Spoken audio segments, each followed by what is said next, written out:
everyone. So today I will be discussing how to answer a question on the subject of legal history, which is a subject that is taught at the preliminary year.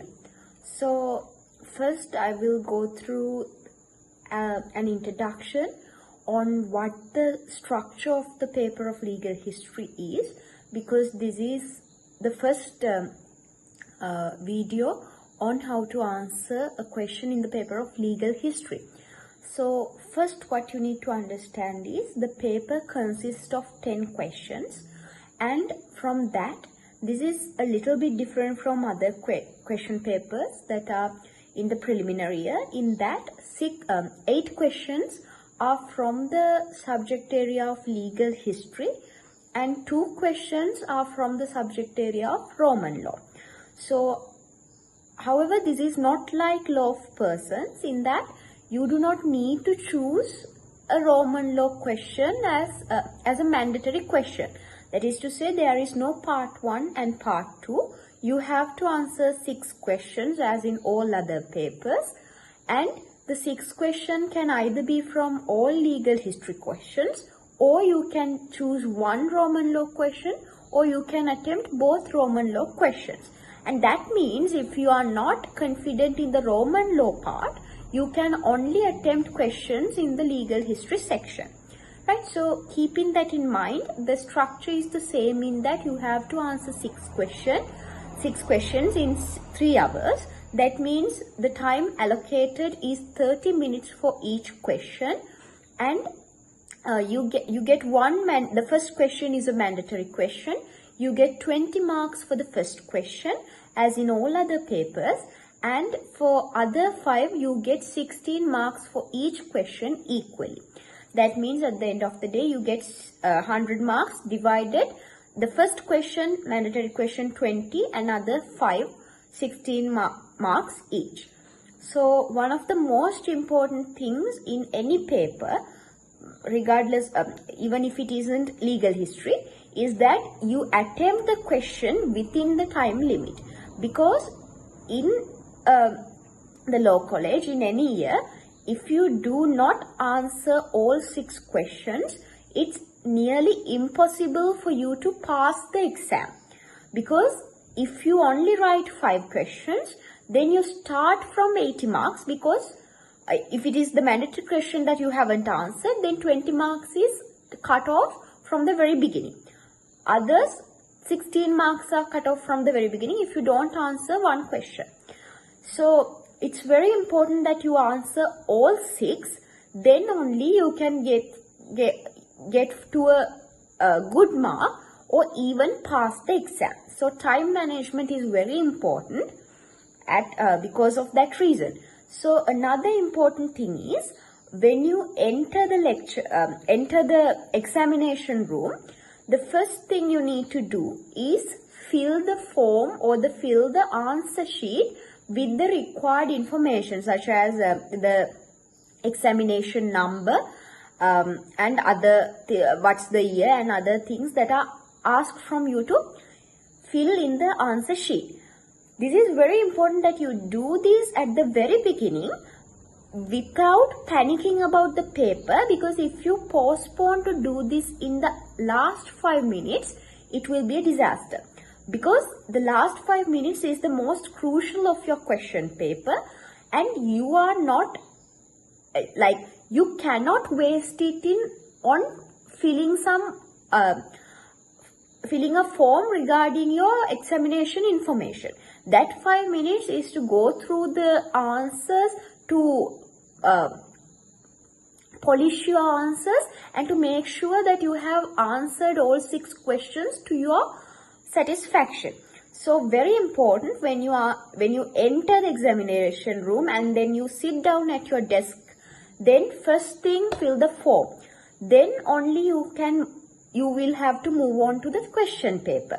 And after moving on to the question paper, read the whole question paper and circle out or give a tick to the questions that you are confident in answering. So the first question is mandatory. You cannot escape it because it's mandatory. So you have to do that and choose other another 5 questions that you can answer, that you are confident in answering.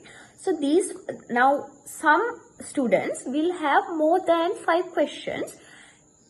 Then circle or tick all those questions that you are confident in answering, and then start answering from the question that you are most confident in. Because when you move through questions from the first to the second and then the third, there will be some questions that even though at the first glance you were confident in preparing, giving the answer, you might feel that you are not very confident, like you do not remember every fact about to satisfactorily give out a complete answer. In that case, because you have options, you can move on quickly to the other questions that you have chosen. So circle and tick the questions that you are confident in answering. Then another important thing is time limit is very important. Please do not use more than 30 minutes to the answer, even if you are very confident in that answer. Because at the end of the day, if you have gone out of town in one question and then neglected like 3 or 4 questions, how, even though you are first, let us say, even though your first answer is exemplary good, you will not get at the end of the day more than 20 marks or 16 marks.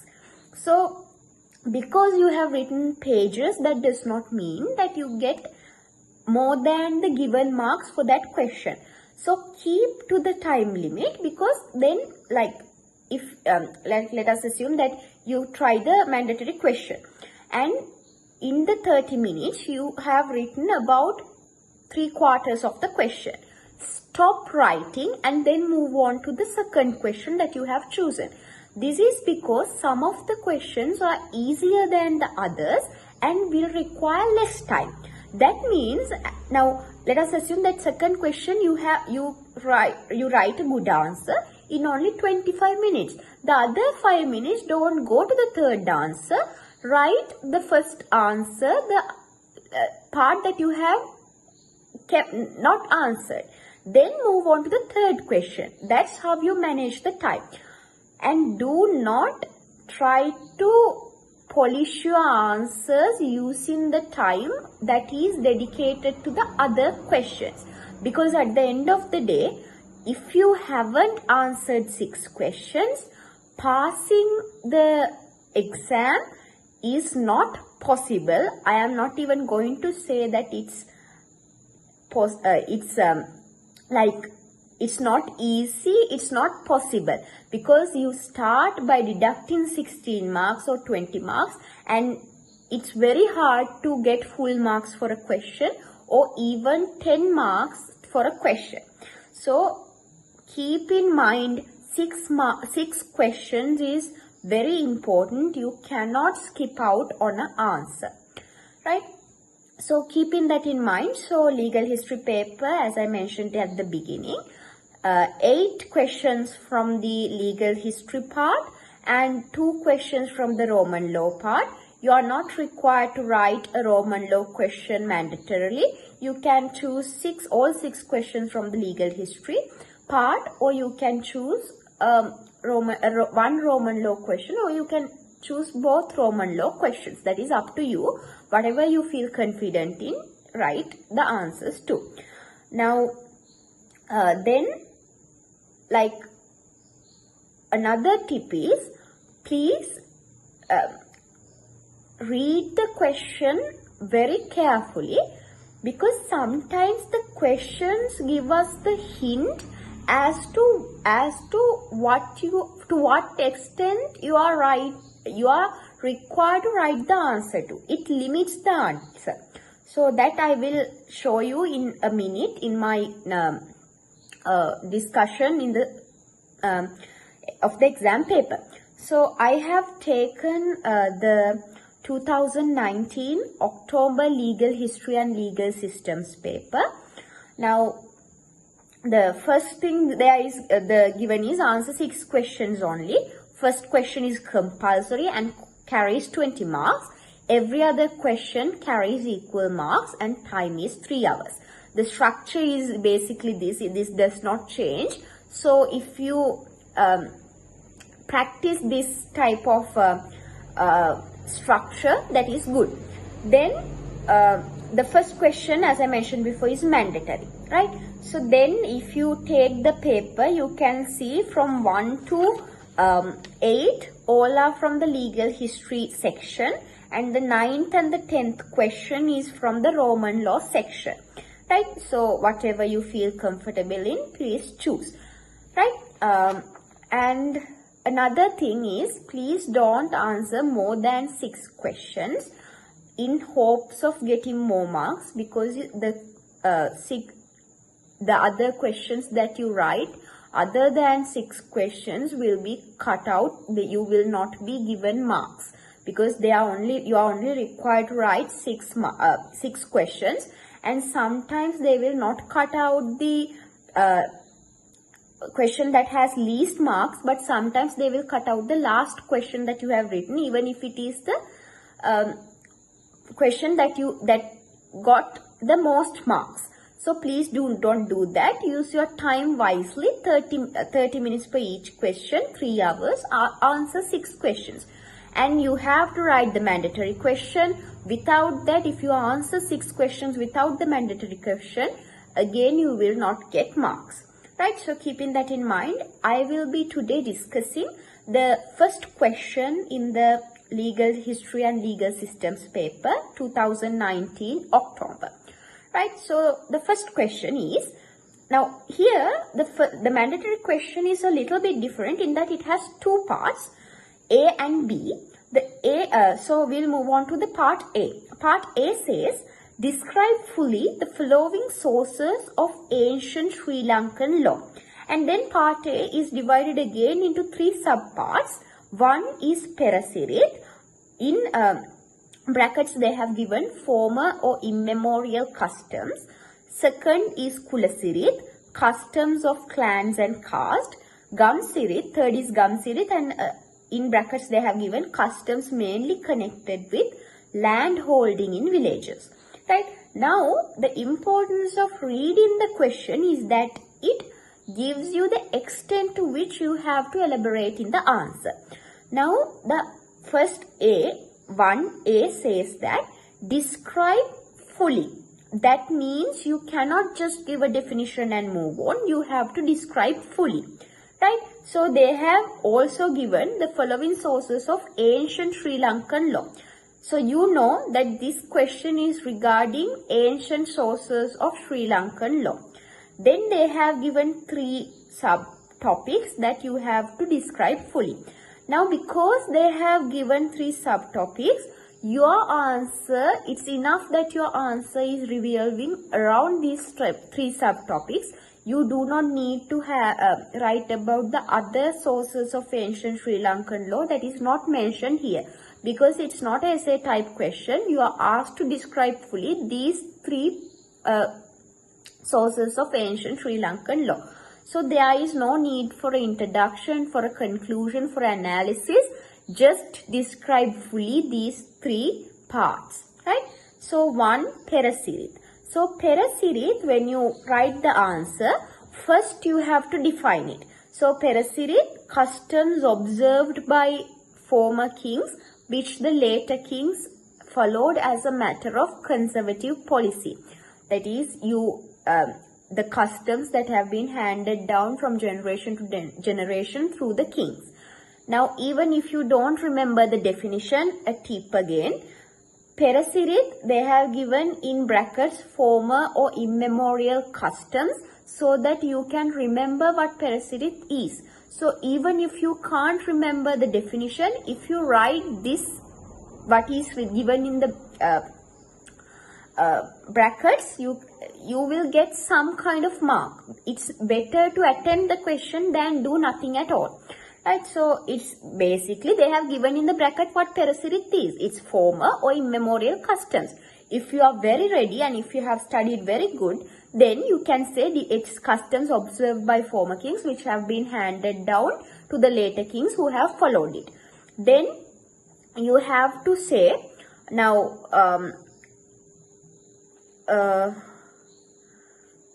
right, so then you have to say Sinhalese laws of customs are also influenced by Hindu views as well. In the Sinhalese system, Sirit or the Pera Sirit held the same position as the common law in England. So these are things that you can incorporate in your answer. And one of the important things that you have to write is that Pera Sirit consists of two things, that is observance by the king of the customs and traditions brought over from India by the early immigrants, and secondly observance by the king of the precepts and practices or the customs and traditions that arose as a result of Buddhism. So Pera Sirit includes those customs and practices that are brought in by the Indian immigrants, and then the customs and practices that developed in Sri Lanka due to the influence of Buddhism. That is important, that must be in your answer. So definition, give a little bit of what this is, what is in Pera Sirit, and then say these two things are essentially what the Pera Sirit consists of.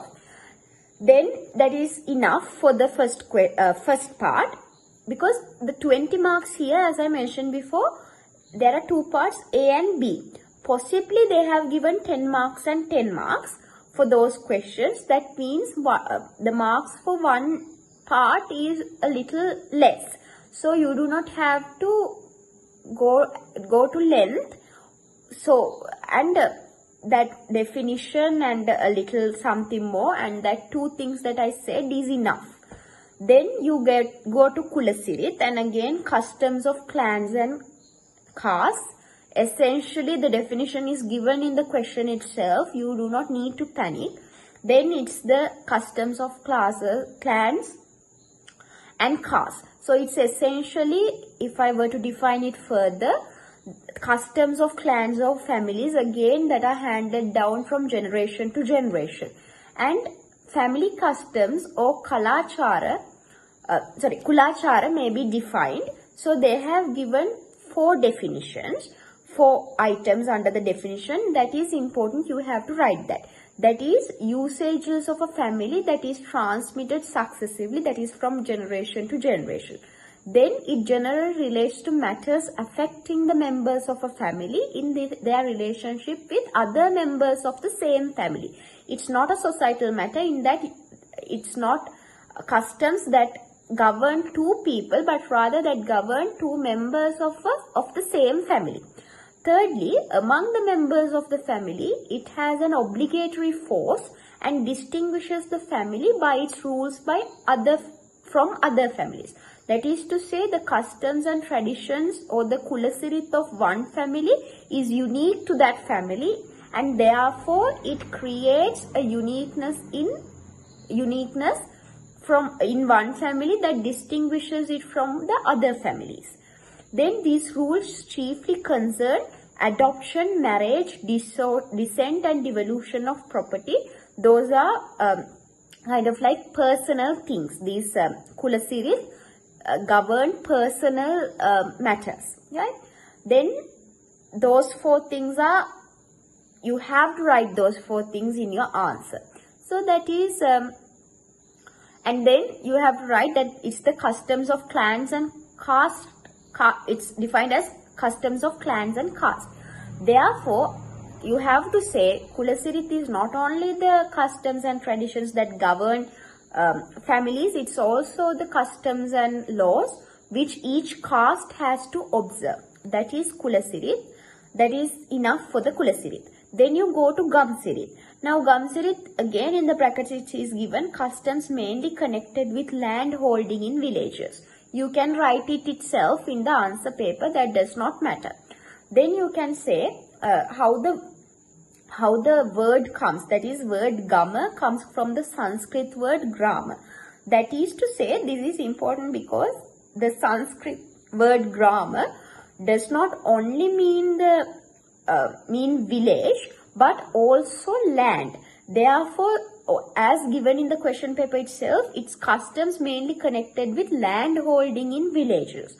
Now, so Gamsirit covers, you have to say, covers not only the land tenure, but also the rights to water from the reservoir and give rise to Andha and Betna system of cultivation, and other Sirit on irrigation as well. So mainly Gamsirit is not in the strict sense of its word, customs relating to a village, but rather it consists of laws and customs that govern land. So it also consists of irrigation systems and as well as workings of land holdings in Andha and Betma systems. Then it also deals with rights to water from tanks, allocation of water during periods of scarcity, responsibility for the erection of the repairs to and damages to and maintenance of tanks, water tanks. So this is important because in that period water tanks were one of the main sources of water that gave paddy fields nourishment. So because we were an agricultural country during that period, water tanks were very important because it meant that we could have our income. So that is also important. Gamsirit, you have to say, this is not only customs and laws governing villages, but it mainly connects to land. And there you have to further establish the fact which parts of land is governed by this Gamsirit. Now, so that's enough for that part. So the first question in 2019 October paper, part A is done. Part B we will move on to. Now the part B, the question is, provide a brief summary of the modern sources of Kandyan law. Again, pay attention to the question in that it says provide a brief summary. That means you do not have to go at length into the question and at length analysis in the question, because at the time, now you have 30 minutes for each question. I suggest you take 15 minutes for the first question and 15 minutes for the second question, because the first question describes fully only 3 parts. However, the second question, even if it's a brief summary, you have to give an introduction, a conclusion, because it's an essay type question and not parts to fill parts. That means it's not given. You are not given topics to give a description about. Right. So provide a brief summary of the modern sources of Kandyan law. Now, when talking about this question, it's not important that you go at length about the ancient sources of Kandyan law. If it is a full question of 20 marks, you have to go through the ancient sources of Sri Lankan law, because then you can show that this has changed from these sources of law to today these modern sources of law. However, since this is only a part of a larger question, if you were to go into the ancient sources of law as well, then you would only lose marks as well as lose the time. So first I will suggest that you write what a source of law is. In that you can write, it's a place wherein one looks into to find the substance of law and the rules of law. You can write that just one sentence. Then you can write that give a brief introduction, because it's necessary. However, brief, because the question itself says provide a brief summary. Then I will say that Kandyan law was not codified or written up until 1815, apart from few exceptions. Those few exceptions were like Sittu and Devi Sittu, Sannas and Tailpots, which were essentially deeds regarding land matters, which were either granted by the government or by the people who were selling land. So then you can say these are the sources of ancient Sinhalese law, and just jot down the sources of Sinhalese law. Please do not go into description, definition about these sources of law.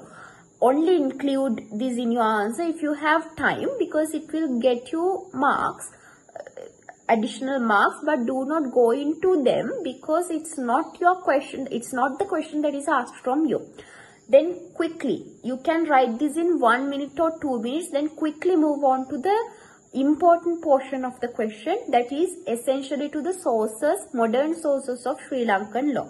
Now first say modern sources of Sri Lankan law, modern sources of Kandyan law. I'm really sorry, it's Kandyan law. Kandyan law, one is books of authority, second, decisions of the Board of Commissioner, third, judicial decisions and statutes.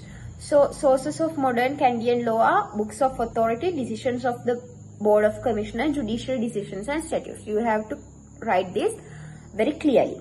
Then then move on to the first part, that's books of authority. Under books of authority, you have to discuss about the books of authority that are considered authoritative in the subject of Kandyan law.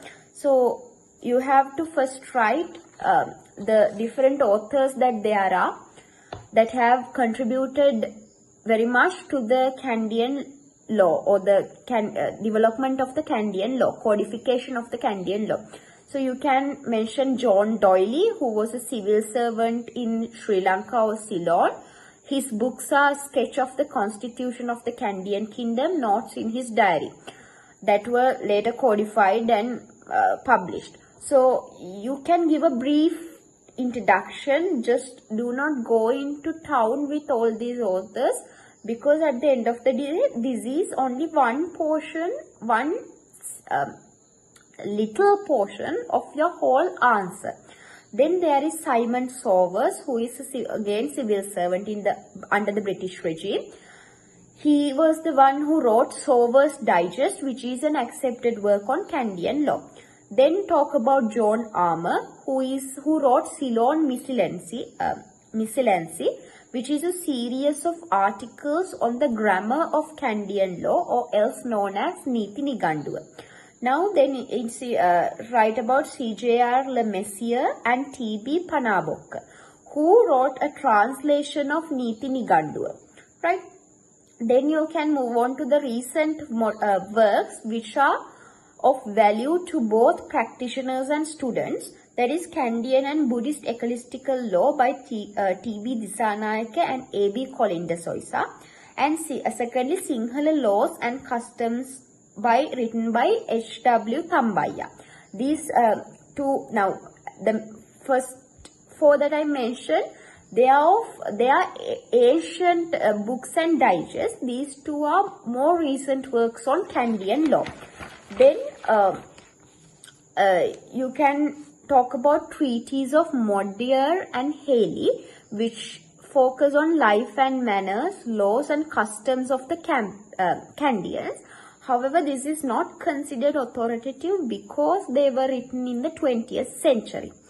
Then the main authoritative works are of Sower and Armour, because in the early days these were the only printed works available in the accessible form. So that is important that you write that the most authoritative are the Sower's books and Armour's books. Right, so you have to understand, you have to write a lot in these 15 minutes for the part B. So you have to be quick, you have to be to the point, and you should not go into length on one section, because then you will not get marks. Right, so then second source of Kandyan law, modern source of Kandyan law is decisions of the Board of Commissioners. So the Board of Commissioners was established from 1816 to 1833. This is important that you write it, because this is the time in which the Kandyan provinces were separately administered. So civil servants administered the Kandyan provinces who were expected to get consultations from the chiefs in these Kandyan provinces. Now, then what you need to understand is the decisions of the Board of Commissioners were known as Kandyan sources of Kandyan law because the minutes of this Board of Commissioners were written down, and it exists up until now, and it contains valuable information on the subject of Kandyan law. So anyone interested in Kandyan law, practitioner or student, can go through these minutes to understand how the law and customs were in that time period. So therefore, it's a source of modern source of Kandyan law. Then you go to the third question, source of law, that is judicial decisions. Judicial decisions is the second most authoritative source of law in Kandyan law, the first being legislation.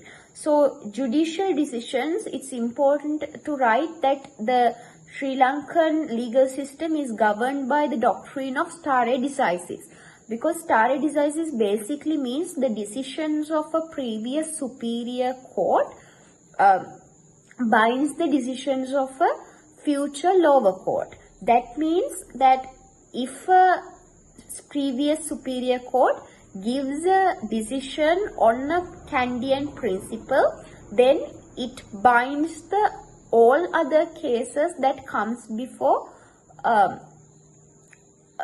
lower courts that have the same that concern the same legal principle.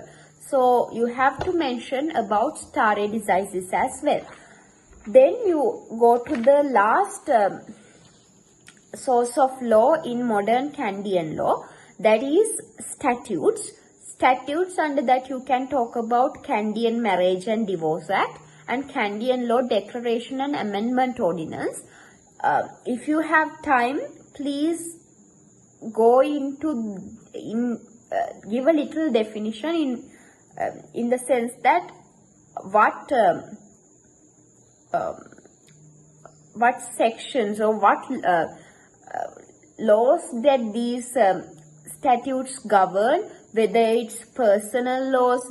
So for example, Kandyan Marriage and Divorce Act, it deals with marriage and divorce and like that thing. So if you have time, give a brief introduction, and then you have included all the things that you need for the second part, that is provide a brief summary of the modern sources of Kandyan law. Right, so after that, if you want, you can give a conclusion, right? Like these are the sources of modern Kandyan law, and all are equally important. However, the most authoritative one is legislation. Then most authoritative one is legislation. However, because the question says provide a brief summary, I do not think that is necessary. However, if you have time, if you can polish up your answer using other things, then it's you will get additional marks, but you will have a kind of impact on the examiner, in that they know that you know the work, or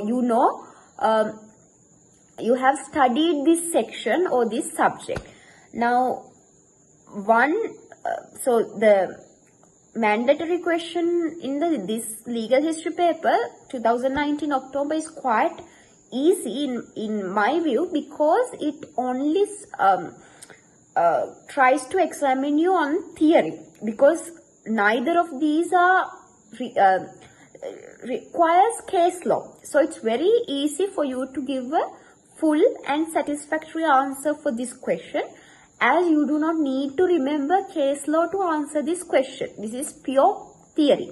So because it's pure theory, you have to write a lot. Right, so you again I will say 30 minutes, don't go over 30 minutes, and this is a little bit large question in terms of answering the question, because it's pure theory without any case laws. You have to write a lot. right? So however, they have given the extent to which you have to go. In that, they have given first describe fully and secondly provide a brief summary. So that's it for this video. In that, I talked about how to answer the questions, the structure, and I discussed with you the first question from the October 2019 paper. Right, so hope to meet you again, and thank you for watching this video.